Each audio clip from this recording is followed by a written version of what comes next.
Bonjour, mesdames. Bonjour, messieurs. Et bienvenue dans ce nouvel épisode consacré aux expressions sexy. Alors, je sais pas vous, mais moi connaître l'origine de ces expressions, ça m'excite. Grave.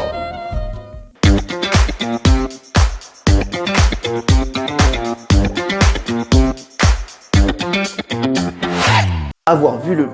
Cette expression signifie ne plus être vierge, c'est-à-dire avoir fait papa dans maman, de galipette ou autre partie fine. Vous allez dire, partie fine, j'adore. Oh, il te try tralala. My name is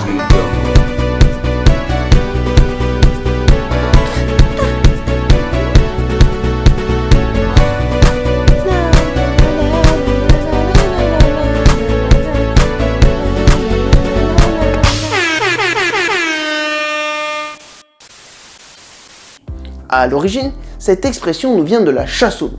Cette chasse était extrêmement dangereuse et demandait donc des chasseurs aguerris. Ainsi, celui qui avait vu le loup était forcément un chasseur expérimenté. Une autre expression du XVIIIe siècle désignait l'acte sexuel comme la danse du loup. En croisant ces deux expressions et avec le temps, celui qui avait vu le loup n'était plus celui qui était expérimenté à la chasse, mais celui qui était expérimenté dans l'acte sexuel, d'où le fait qu'il ne soit plus vierge. Voilà comment est née notre expression.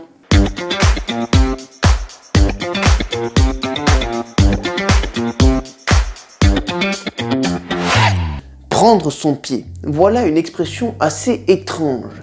Et oui, car pour moi, je vous l'avoue, le pied c'est pas la partie la plus sexy du corps. N'en déplaise aux fétichistes que l'on ne jugera absolument pas, évidemment. Vas-y, ah ouais, marche-moi sur le visage, j'attends vous te planter, vas-y, ah ouais, vas-y. L'ortie dans la cheveux, l'ortie dans la cheveux, Non, c'est pas ce que vous croyez, c'était pas ce que vous croyez, quoi. Cette expression nous vient du 19e siècle et plus particulièrement de l'argot. À cette époque-là, un pied signifiait une part de butin que les voleurs s'étaient réservée. Ainsi, quand on prenait notre pied, c'est qu'on avait récupéré notre part de butin. Grossièrement, cette expression va évoluer et on va dire qu'une femme prend son pied quand on lui met son compte, si vous voyez ce que je veux dire. Alerte au goujat. Ce n'est que plus tard que cette expression s'étendra aux hommes comme aux femmes. Et quand on prend notre pied aujourd'hui, ce n'est plus qu'on prend notre part de butin, mais notre part de plaisir. Et n'oubliez pas, mesdames, messieurs, que le plaisir, c'est à deux, hein, ou à plus, ça dépend pour qui. Voilà.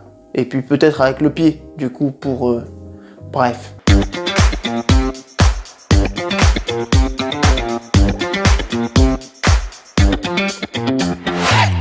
Alors cette expression viendrait à l'origine de cette image du petit lapin en peluche posé sur les jeux de foire que l'on pense pouvoir gagner à chaque fois, mais que l'on n'arrive finalement jamais à remporter.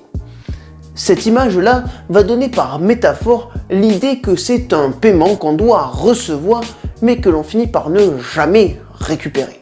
Malheureusement, cette expression sera popularisée par le milieu de la prostitution, le poseur de lapin étant en fait celui qui a profité d'une femme sans la rétribuer. Ce n'est que plus tard que cette expression ne se cantonnera pas que au domaine financier, faisant du poseur de lapin une personne que l'on attend sans cesse, sans jamais qu'il n'arrive. Mesdames, messieurs, encore une fois, merci beaucoup d'avoir suivi cet épisode sur les expressions françaises.